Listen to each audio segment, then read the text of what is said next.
पुनः आश्रम वासियों के प्राण संकट में नहीं डाल सकती। मुझे अकेले ही जाना होगा।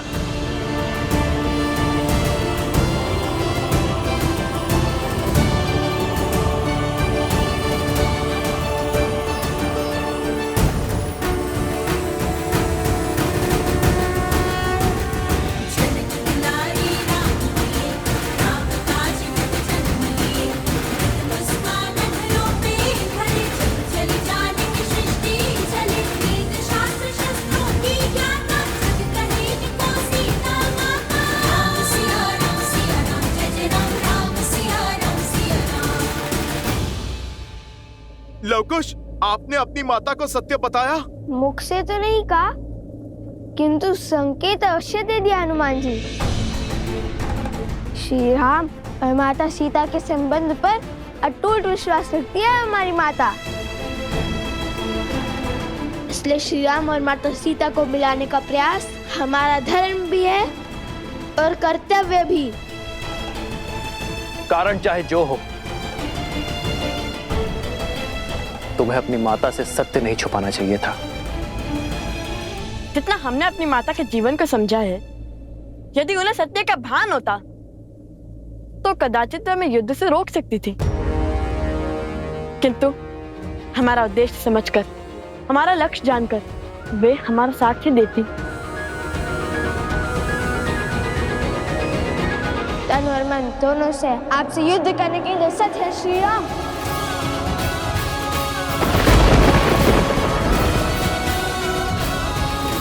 अश्व पकड़कर जो चुनौती ली है, उससे पीछे नहीं हटेंगे लवकुश।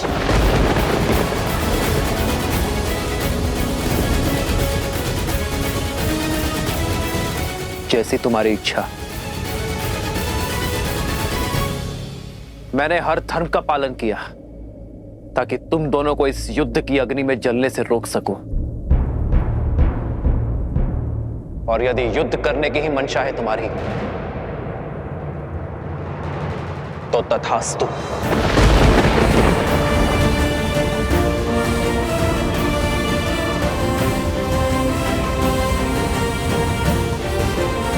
माता, कहाँ हैं आप? पुत्र और पिता दोनों एक दूसरे पर शस्त्र तानने को तत्पर हैं। आ जाइए माता और रोक लीजिए इस विनाश को।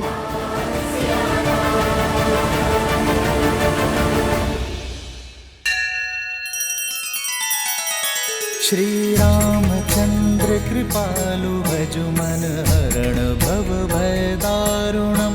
नव कंज लोचन कंज मुख कर कंज पद कंजारुणम।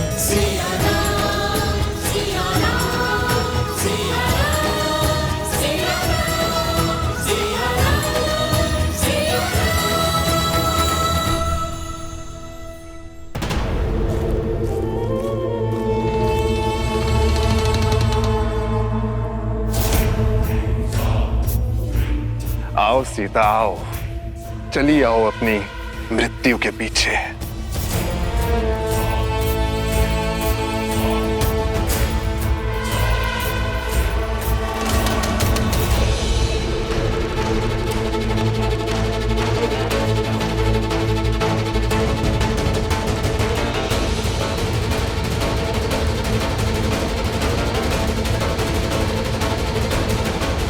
ये पक्षी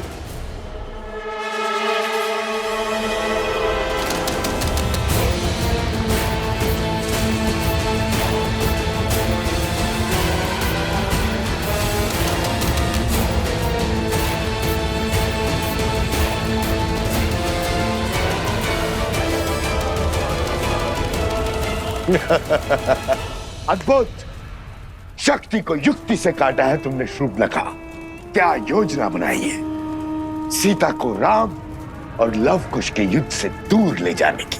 सीता का आश्रम में वास इस युद्ध में बाधा डाल सकता था, और अब हम हार का भार नहीं उठा सकते हैं भैया।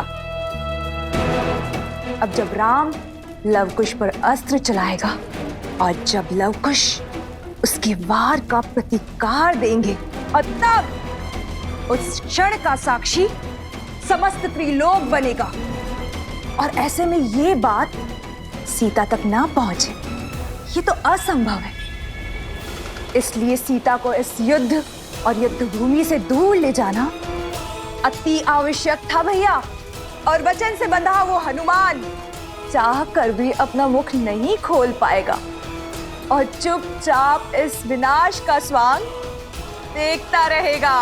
उत्तम सुपनखा, उत्तम।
सीता से मेरी शत्रुता बहुत वर्षों पुरानी है। बहुत गहरे घाव दिए हैं उसने मुझे।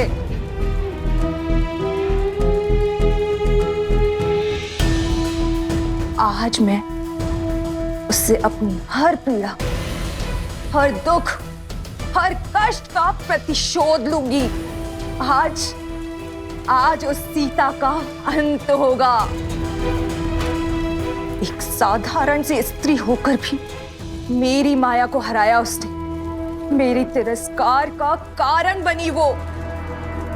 मेरे कुल को लील गई और मेरे भ्राता को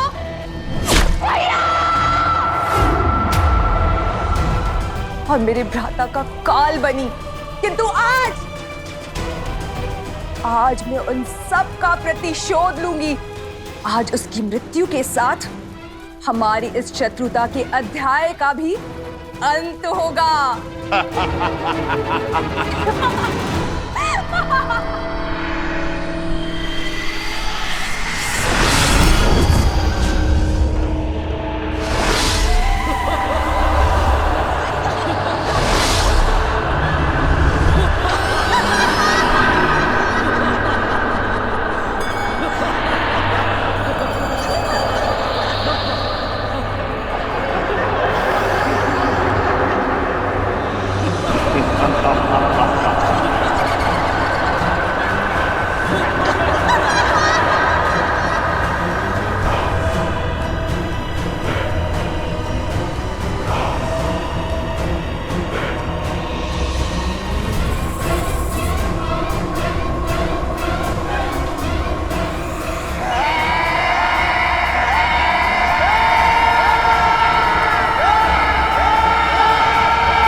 श्री राम।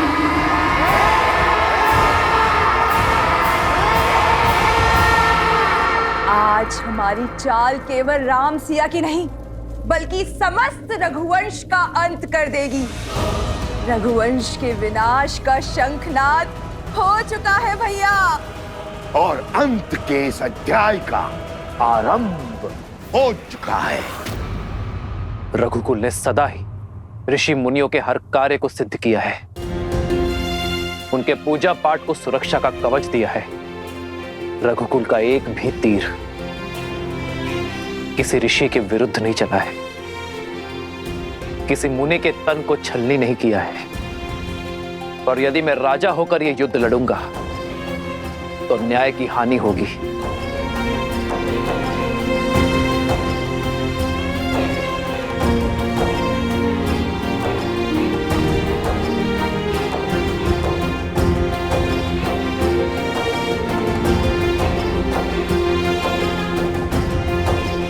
प्रभु, ये क्या कर रहे हैं आप?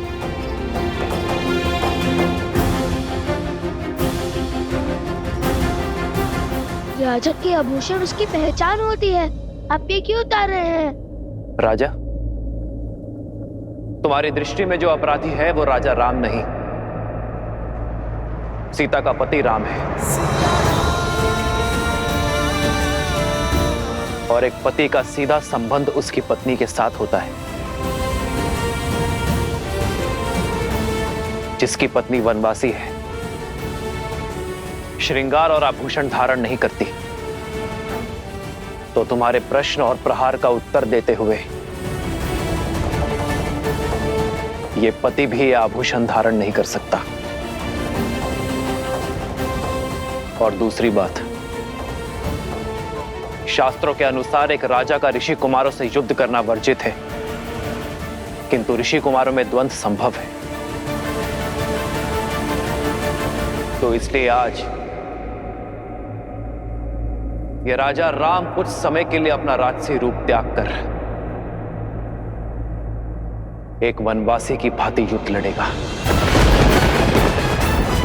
श्री राम श्री राम श्री राम श्री राम श्री राम श्री राम श्री राम श्री राम।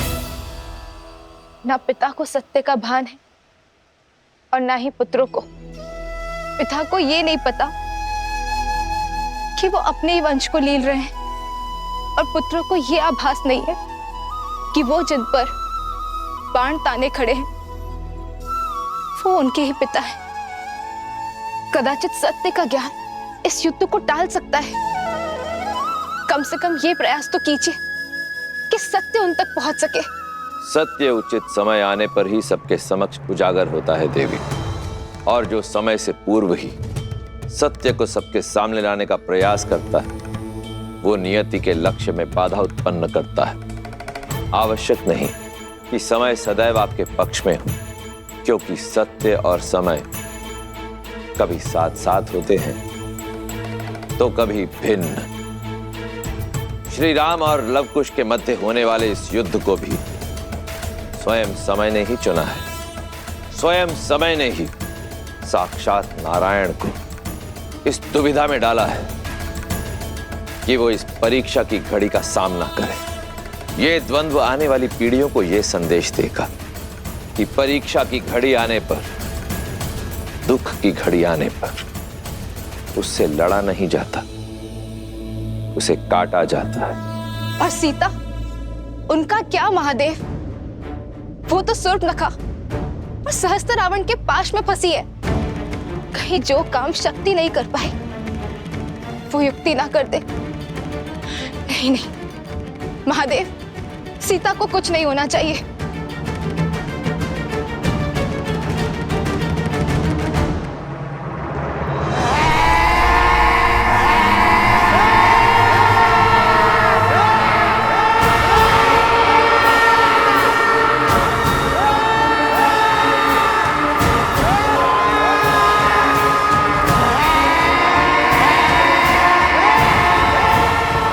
अरे, अभी से भयभीत हो गई तुम सीता। अभी तक तो तुमने विध्वंस का दंश झेला ही नहीं है।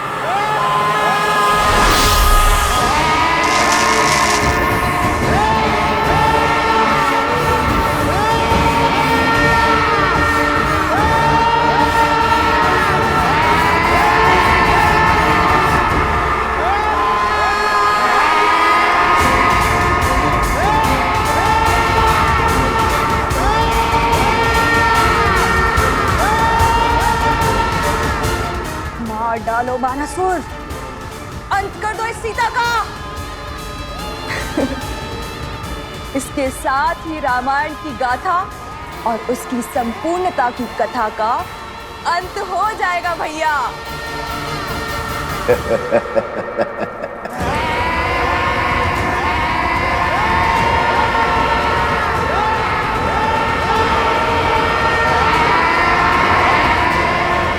ये दीवारें तो मेरी समीप आ रही है।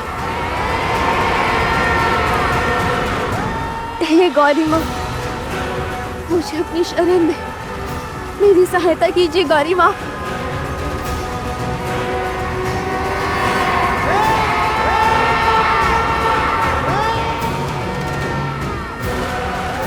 रक्षा करे माँ गौरी, रक्षा करे।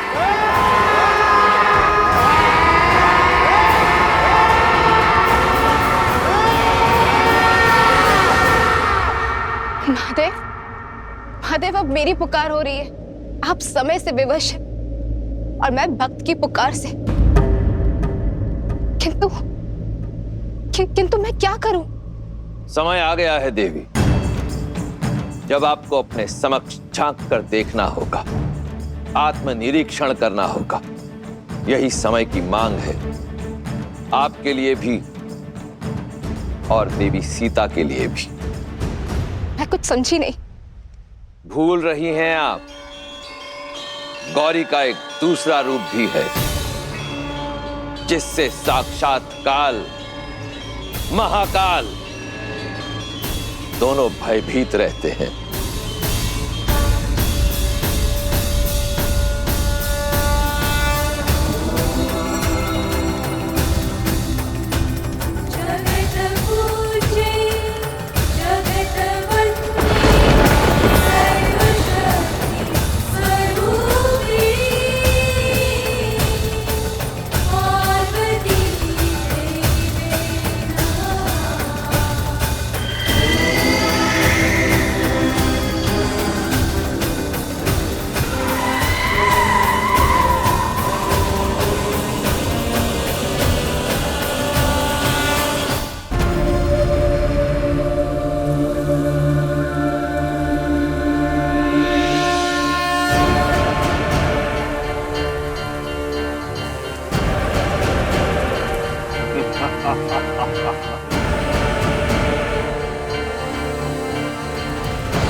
हाँ सम्मा, ये नहीं हो सकता,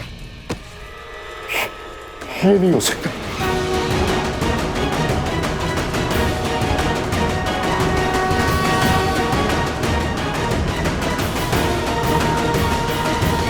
किस चिंता में पड़ गए आप भैया? क्या हो गया आपको? सीता के पीछे देखो, कौन है वो? कहीं कोई नहीं है भैया।